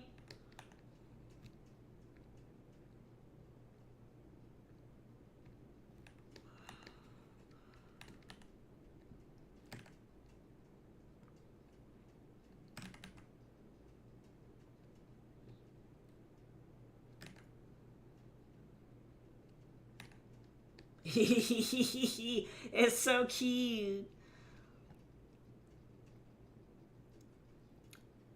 What color? I don't know yet. That's a great question. He tends to wear a lot of blues, grays, but also I might just base the color palette off of... I don't know. I don't know if I'll base the color palette off of this previous artwork that I did of him. It really depends on how he fits into the color scheme for these other two characters, because I want them to be similar enough to be able to belong in the same universe, but I also don't, because like there's a reason, like, because Kara and Brady both have that camo green, or that like forest like moss green on them, because I want them to have a connection to each other. But pink is very much like, yeah, Kara's color, pink and purple. So then the question is I think dark blue is going to be the theme that pulls through the rest of the Von Altises, or blues in general, because Rollo is a lot of like teal and green. Liz is a lot of cream and green. So I might use that to like indicate that they're all a part of the same family if everybody's a part of the same color scheme, but I have to play around with colors in order to make sure I am in on the right color scheme here. I'm gonna go look at my stupid... I have the stupid head in the other room. Hold on, I'm gonna go look at the back.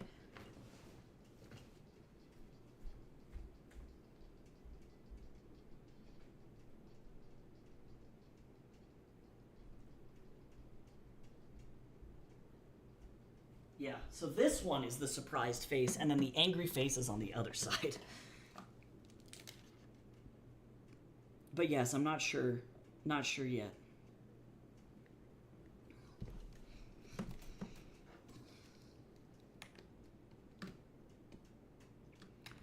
And this one, these are like joggers. Probably like, I would assume like a, like jogger chino style, or like, you know, they're like slim fit, but they're not like super slim. Stylish little Japanese streetwear, like Uniqlo style joggers. But he prefers slacks, I would say 9 times out of 10, especially if he can get the like ASOS or like Uniqlo style like faux slacks, where they're like really comfy and they are like, I don't know, like sweatpants material, but they look fancy. Because then that way you can look nice while you're sitting in a computer chair for like 8 hours.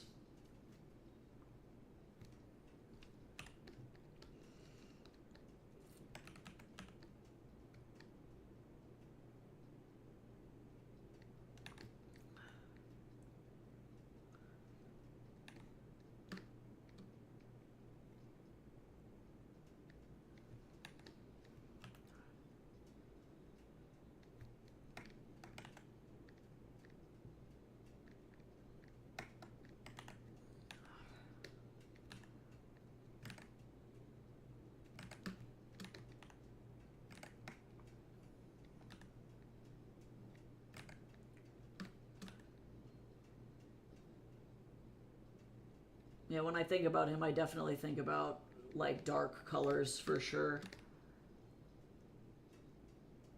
Oh, that's a little high. Hold on.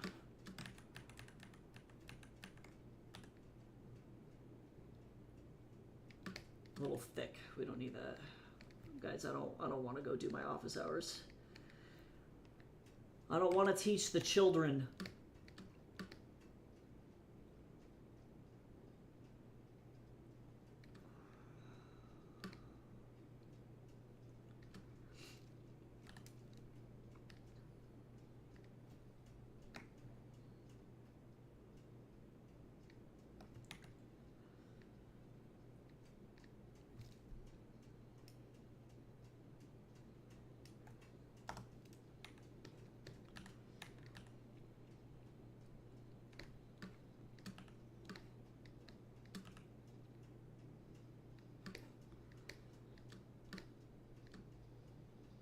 He can only see out of the front face. When his head rotates, it's almost as if he blinks and then opens his eyes back up, and then the head resets.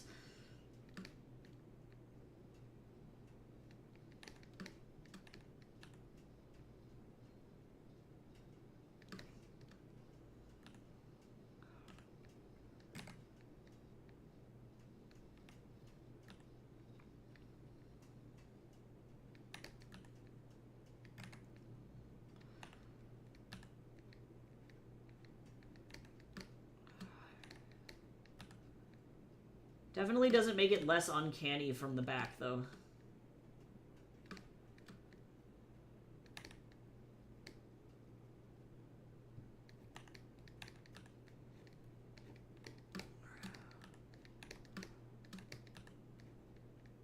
Oops.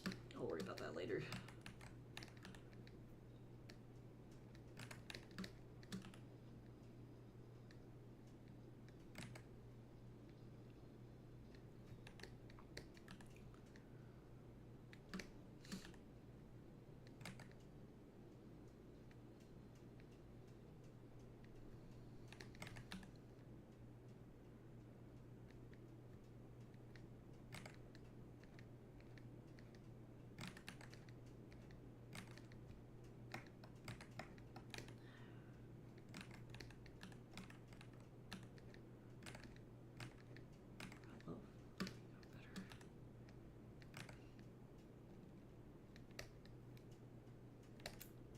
Nope, that ain't right.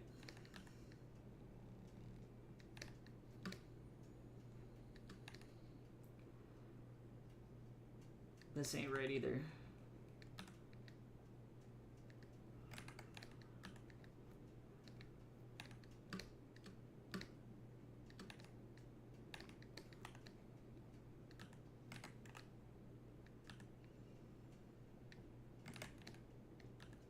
I love this little dude.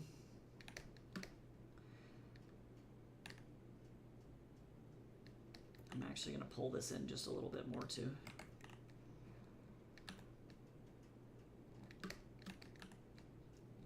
Yeah, definitely anything and everything from the site Uniqlo is on his list of clothes he would wear.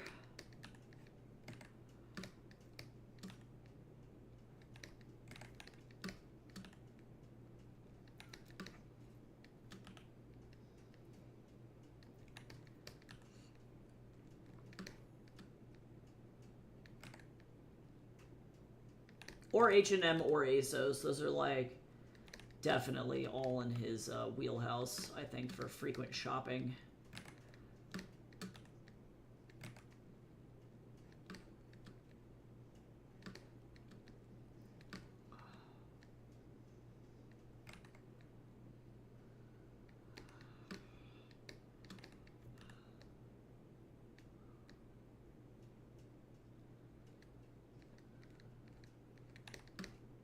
I like not having to draw the same thing twice.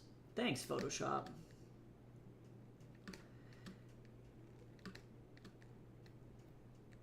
I am speed.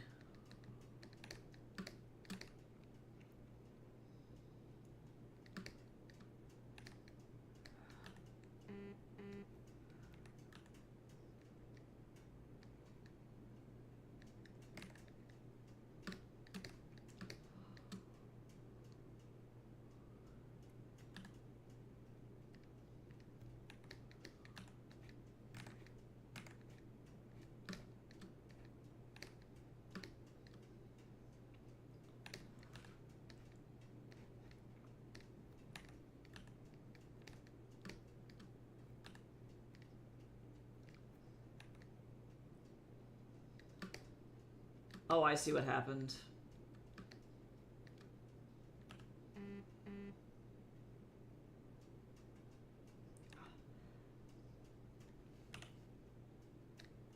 Oh, wait. I just need to slide everything over to the left a little bit. Godspeed.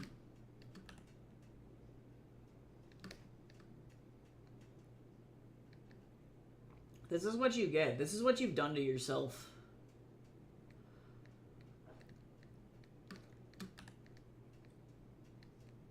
Maybe don't write bad fanfiction, Cal. No, I'm just kidding. I'm kidding.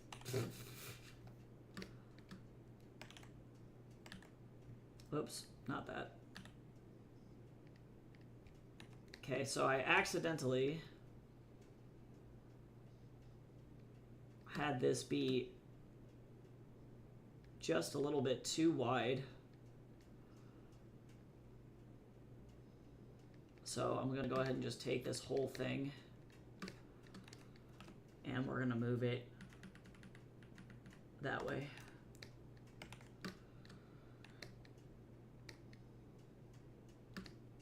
Perf. Much better.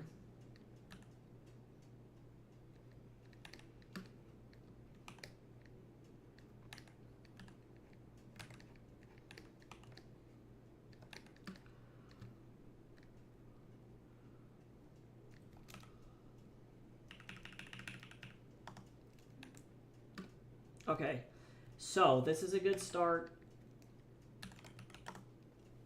It definitely does look super uncanny with his head facing all directions at the same time, but that's how that works! That's how Blockhead works! I didn't make the rules!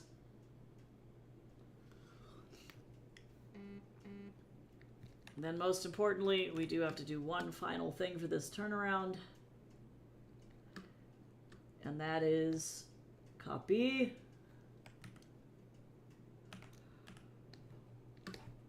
I didn't even know he was going to be in the family, to be honest. When I was writing the book, I didn't really have any good idea of who was in the family, and legit, he just kind of, it just happened, truly.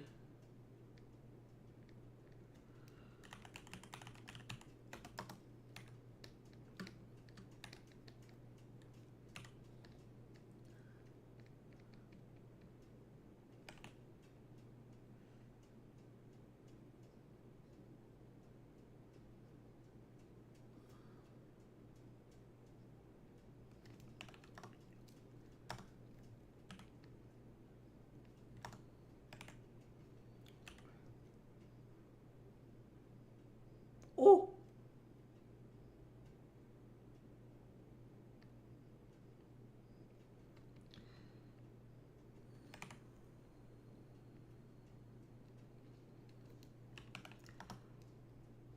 I do not. I feel like that is like a thing that people assume about authors that I have zero control. I have no idea what's going on. I feel like I become possessed.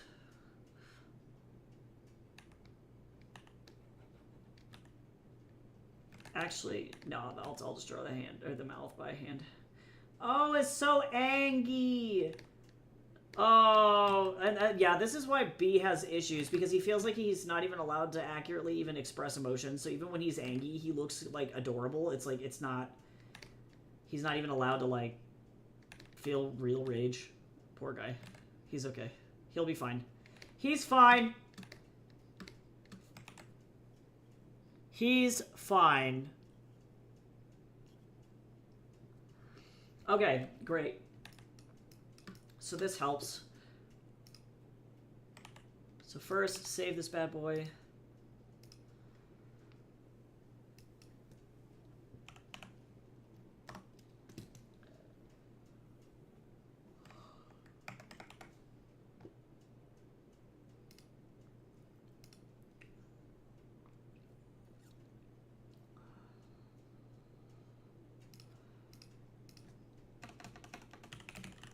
Okay, there you go, buddy. Uh-oh. Uh-oh. It didn't like it. It didn't like it. This is fine. Poor Automod. Automod was like, bro, there were so many A's in that. True, though. This little dog, man. I love this little dog.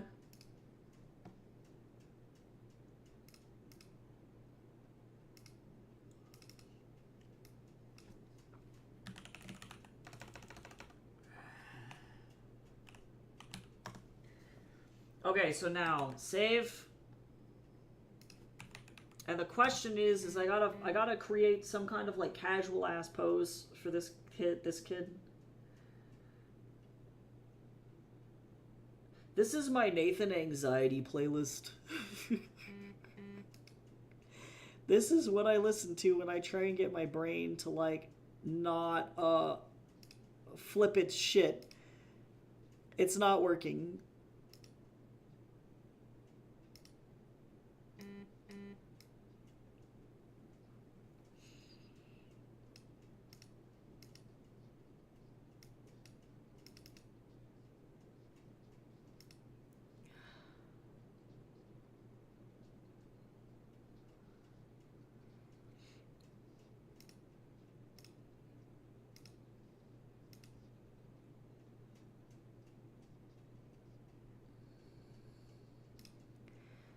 Okay, let me get this kid going here.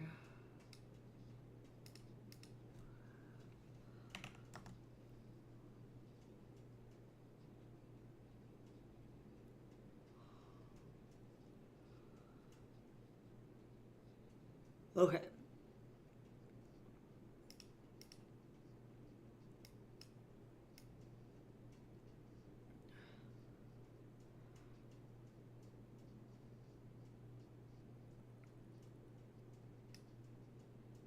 I need something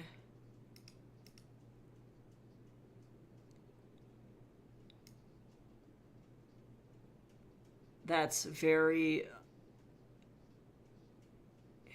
indicative of pose or personality, but also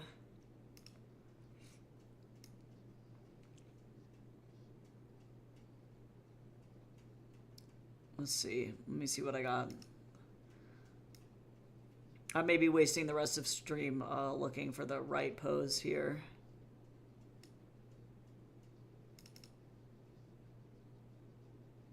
This is too stiff.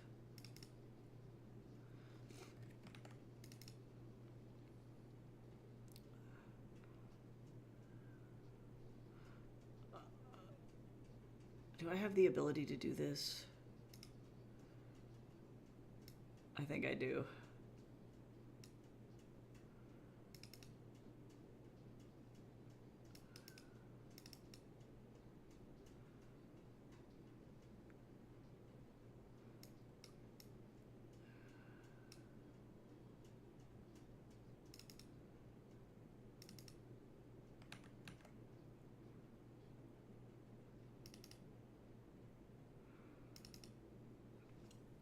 Okay. I got it.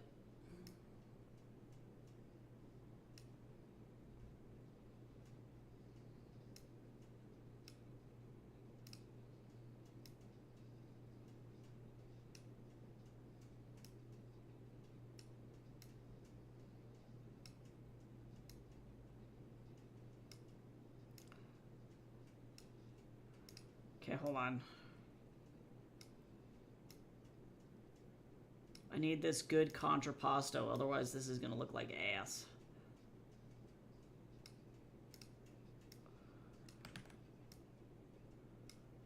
I'm gonna get it. I'm gonna get it.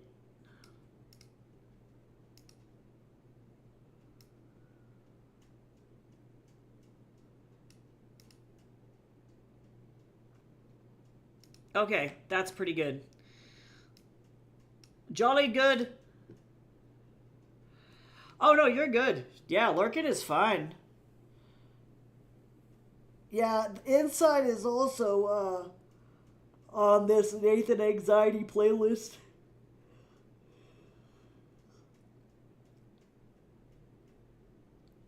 Okay. Yeah, no, I needed something for standing. So, because the whole goal of these poses are to show off the overall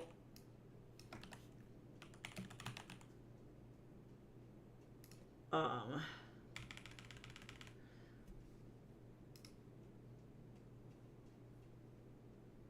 costume and contrapposto, or like gesture of the character. So let's see. Kara went on this side, so I'll put B on the other side. Let me drag this over here, because otherwise I'm gonna have to censor this thing, because there is in fact a bare chest, and we all know how Jeff feels about those things.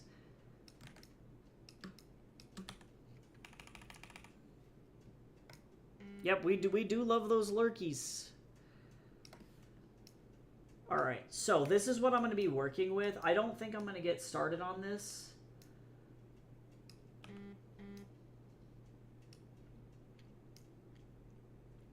until next time, because that'll give me some more time on Monday to work on this. Why?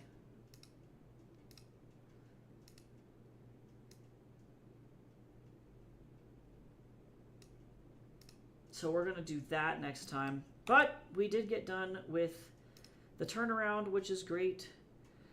What color are Blockhead's loafers? I think he probably... It depends on the outfit. It's either brown or black, whatever matches his belt. But he typically doesn't wear shoes inside. That's a no-no for the Von Altus house. No shoes inside. Cool. So we did this, and we got done with two commissions, so I'm really happy with that. I'm gonna go ahead and go. I gotta get ready for my office hours for my students. So, yeah, unless they're inside shoes like slippers, exactly. Yeah, in the winter, Mrs. Von Altus is definitely like a, we need to save as much money as possible, and the house is like 66 fucking degrees.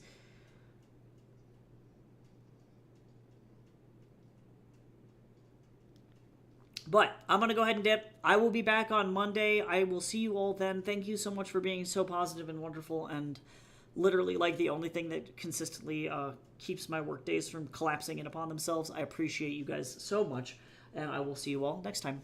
Bye-bye.